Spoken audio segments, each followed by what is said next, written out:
You know, it's funny. I think that I've thought about this, that I would probably be a happier person if I were painting all the time.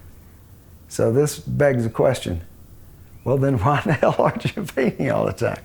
I don't know.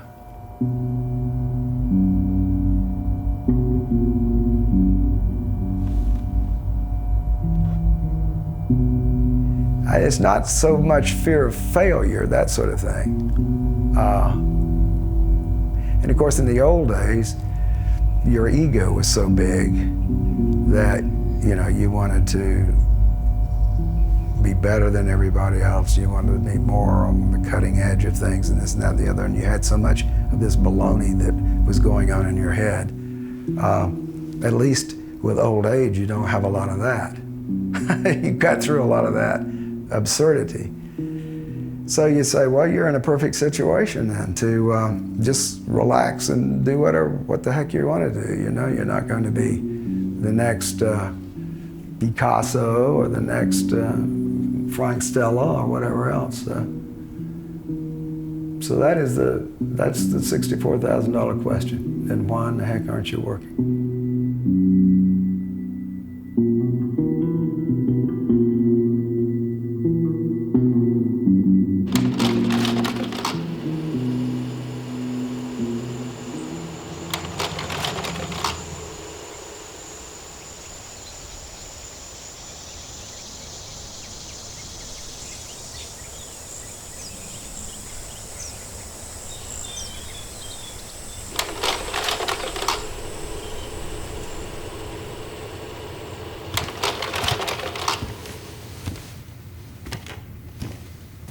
I've had a perfect situation. I built this house, made a perfect studio out of it, got things set up nicely, and then I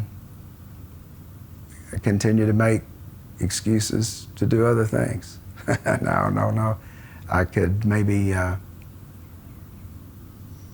pay a psychiatrist to help me out on that. I don't know what it is. You have to be obsessive, you know, you really do. You know, compulsive, and I'm not enough, unfortunately. Had a certain amount of talent, just didn't have the obsession apparently. And I think that's what most great artists have.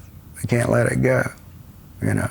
And eventually whatever they do, that's their art, you know, and it's their personality that's on canvas or in a book or whatever else, you know. And it's, you can have a lot of talent, and you can jump around, you can be, you know, you can draw things and make them look like other things, or you can be flashy with abstraction of this and that and the other, and you can hop all over the place, be kind of a dilettante. But, you know, it looks surfacey a lot of times. You can see through it. And it's, I've got things that I've liked, that I've done, but I don't necessarily see a common thread running through it. One good thing about the dim light is you don't see the cracks quite so much, you know.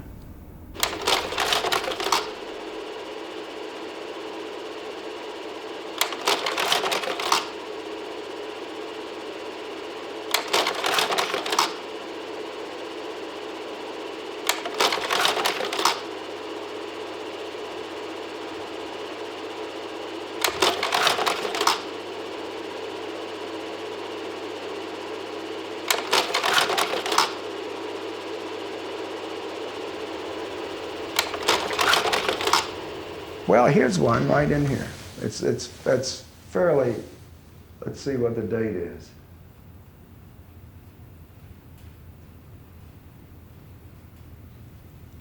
Oh yeah.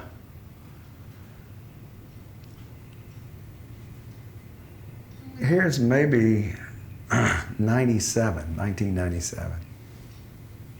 And I liked this one. Some of it came from that fantastic Greek sculpture, the winged Nike of Samothrace, which you can see in the Louvre.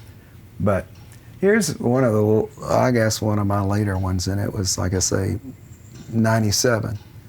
And I've never figured out a good way to sign a painting.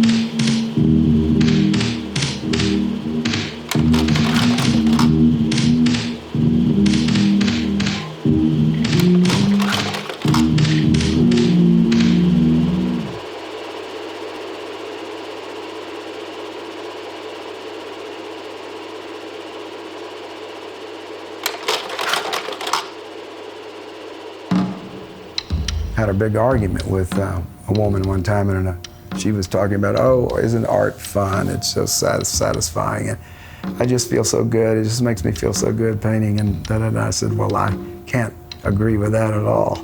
I said, it's a very difficult proposition, and I've never thought of painting as fun. Oh, well, and so we went back and forth there, and I realized it was stupid to talk like that, because she was approaching it from a totally different point of view. Oh, no, art is fun, and you know, it's satisfying. And it is, I guess, for a lot of people. But it is pretty well drive you crazy too, you know.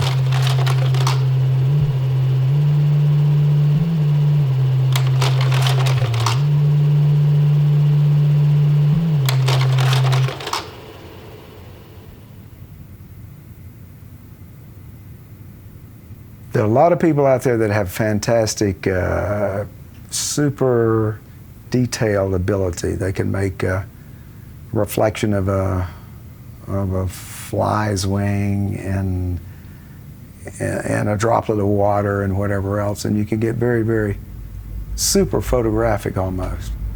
Drawing shouldn't be a photograph. Ultimately, I think it avoids the mystery. There's somehow the mystery of the image has been sucked out somewhere. I mean, it's fascinating how someone can duplicate an image, and then you might just be depending on your facile ability to, you know, your technical ability, and it doesn't have enough mystery behind it somehow. A mystery that might make it alive, make it emotionally powerful. It changed and changed over, I don't know how long, a year maybe or more, and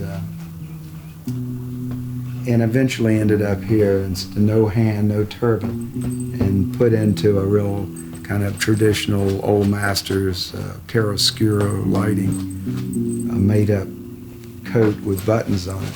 So that became the solution. When I couldn't figure out how to handle the hand or the turban,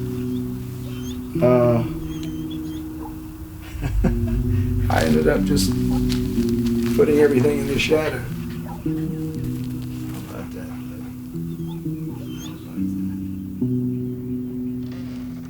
If you're interested in something, do a lot of it. Don't get sidetracked in other things, other activities. And I suppose that's why so many artists tend to be considered by the general public as selfish, you know, because they won't go to the beach with the grandchildren because they're busy doing something, or they won't do this, or they won't go shopping with their wives, or they won't, you know, do the mundane things of life because they feel like they've got more important things to do.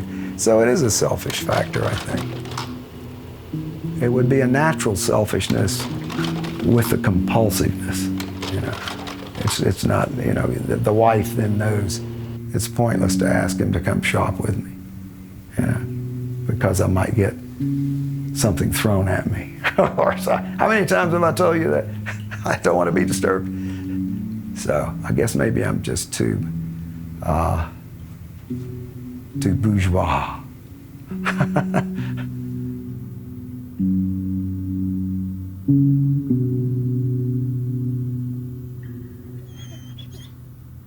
I I think most artists, writers, musicians, whatever else, they realize that you don't wait for inspiration. You don't wait for the great, blast of ideas. You just go in and work just like a bricklayer or anybody else. And ideas come from the work. I would say just work a great deal, and then just look at stuff you like. Look at a lot of things. Stick with those things you like, and forget about the ones you don't care for. And don't be swayed too much by the avant-garde as to what's in and what's cool and what's being done by everybody else at the time.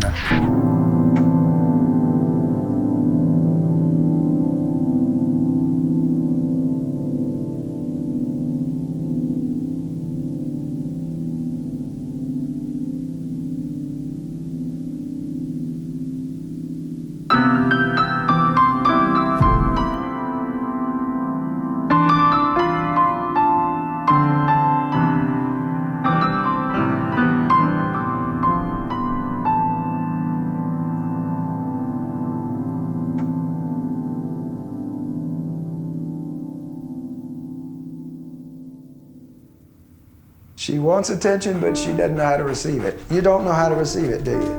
Huh? Come here. Come here. Come on, big cat. But you see, nope. This is that schizo swing where you go from realism to something as abstract as that. And I suppose I never could land on anything that I could stick with long enough to really create something that was personal style.